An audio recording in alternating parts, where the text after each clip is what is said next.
Well, in studio now we have Jennifer and Katie with us, and you ladies are with CTEC. Correct. And specifically the healthcare program. Correct. And Jennifer, you're one of the instructors with the program. I am, yes. And how long, has this been one of the programs CTEC has had for a long time, or is it relatively new? No, I think this program's been around for a while. I've only taught it for the last 4 years, but it has been a program, I think, since before CTEC was there, back when it was just ROC. ROC, Yes. okay. And when most students complete this program and they go on, what are they typically going on to? Because there's a lot of different things that get into that field. Yeah, absolutely. So at CTEC we have either what Katie does, medical assisting, we have nursing assisting, we also have a dental assisting program, we have a pharmacy tech, and then we also have like a sports medicine personal training course that they can go into. Okay, so Katie, you're part of this program. Correct. And how long have you been a part of it? Last year, the whole year, I was in the Intro to Healthcare, and this year, I'm in the medical assistant. Okay, and what is your regular high school that you go to? I go to Stockdale High. Okay, so you go to Stockdale High, and then how often do you go to CTEC?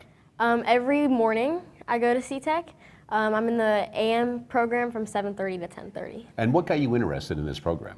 Well, I've always had a passion and been really interested in the healthcare field, and I was really wanting to narrow down what exactly I wanted to do. And this is a good way to do that because you're exposed to a lot of different things, right? Exactly. And what is it, is there anything yet that you've kind of focused in on? Yeah, well, I've kind of been more leaning towards the pre-med path, and I'm focusing on becoming a neonatologist. Okay, and what year are you in right now? I'm a senior in high So school. you're a senior, Yes. and do you have to be a certain age, grade to be enrolled in this program? Not in my class. So Intro to Health is typically juniors. They can be a senior and take it, but most of the time juniors are best fit for it because then they are exposed to, we try especially in second semester to really expose them to a lot of different healthcare occupations, and just show them what's out there and available and expose them to the field and just see if it's something they're interested in. And then like Katie was, so then as a senior,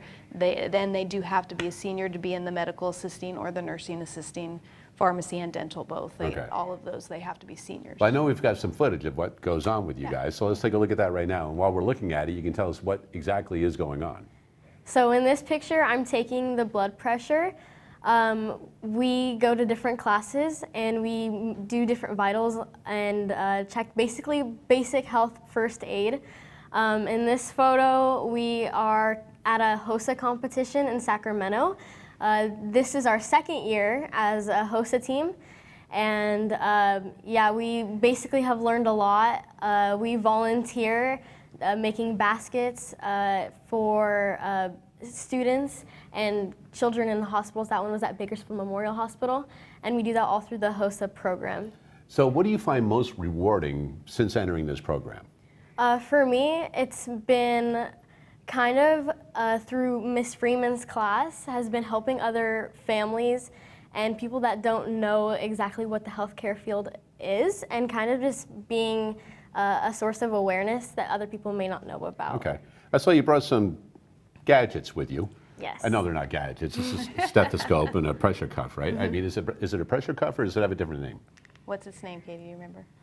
It's like it's pressure cuff as far as I know. Yeah, that's how I know it.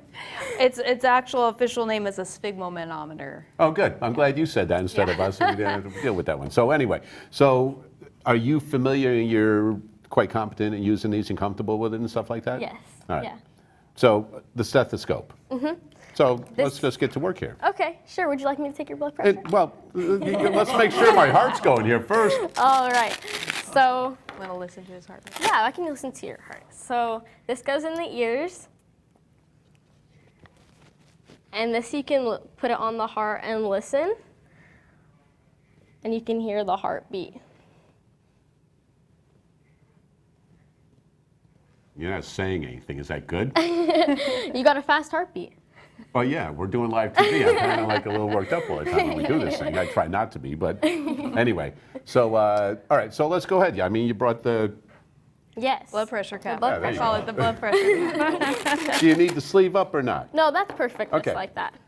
Now, Yes. I dare say that when you take a lot of blood pressures of kids and things like that, that you're Yes. never going to see anything like this one you're going to see right now.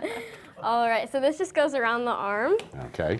And the measurement reads the diastolic and systolic measurements. And what is the difference between those two numbers, and what do those mean? Because a lot of people hear them, it's like Yes. whatever over whatever. Right, so the diastolic is the number on the bottom, and it measures where the heart like rests. And the systolic is the number on the top when you see your blood pressure, and that's the first contraction of the heart. So Heart's pumping the the blood blood, out. yes. So I know the optimal that a lot of people talk about. You can go ahead and Okay. do whatever you need to, but I know a lot of people talk about like 120 over 80 or something is like Correct, that. yes. And I know that mine is higher, and it's usually around the 140s over 80 something. Sometimes 130s over 80 something. Sorry about that. I'm gonna have you hold this. Is that okay? Okay. Oh, that's right. You need another hand, don't you? All right. I'll be that hand right Okay. now. All right. So So this we'll is put gonna, it to this way so that way, and Not everybody. yeah. So this goes on. that way I can take a look at it, right? This goes on the brachial artery. And why that one? That's where the blood pressure cuff is kind of putting pressure on the artery to see where it contracts. Okay. Here. I know you want to see the dial. Hold on a second. I know There you go. Katie's going to have to see it. So how do you know when to stop? Most people are around 160 as the max where you stop, but then Not 140. mine, though, huh? No, I don't know what it is right now. But at least you took a little listen to my heart, so There I'm you still go. good and it's going. Yes, absolutely. So what she's listening for is when we blow the cuff up, it essentially stops the flow of blood through that artery, that Okay. brachial artery. And so then as she lets the pressure out and the blood starts to flow back through the artery, we will hear sounds. And the first sound sounds like a swishing. It's like the heartbeat coming back.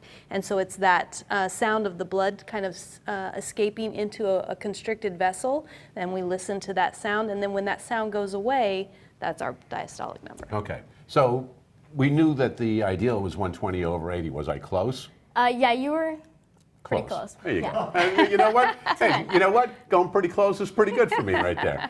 Yeah. So, all right. So, have you told other people about this program, and have people gotten into the program because of you telling them about it? Yes, I think the program's actually growing. There's been several students that have been applying to the program because of their interest. Oh, good. Yeah, Well, so- all the continued success to you, Katie. Thank you Thank very you. much for coming in, Thank you. taking my blood pressure, making sure the ticker is working and stuff like that. Jennifer, continued success with the program, and even though you've been a few years, I know that thing's going to keep on going. Beautiful facilities you guys also have at CTEC, and we do appreciate every time we're involved in going down there and checking out that course. stuff. So if we're down there again, we'll come check out you guys. Of course, we'll be there. All right? We'll be back with more right after this.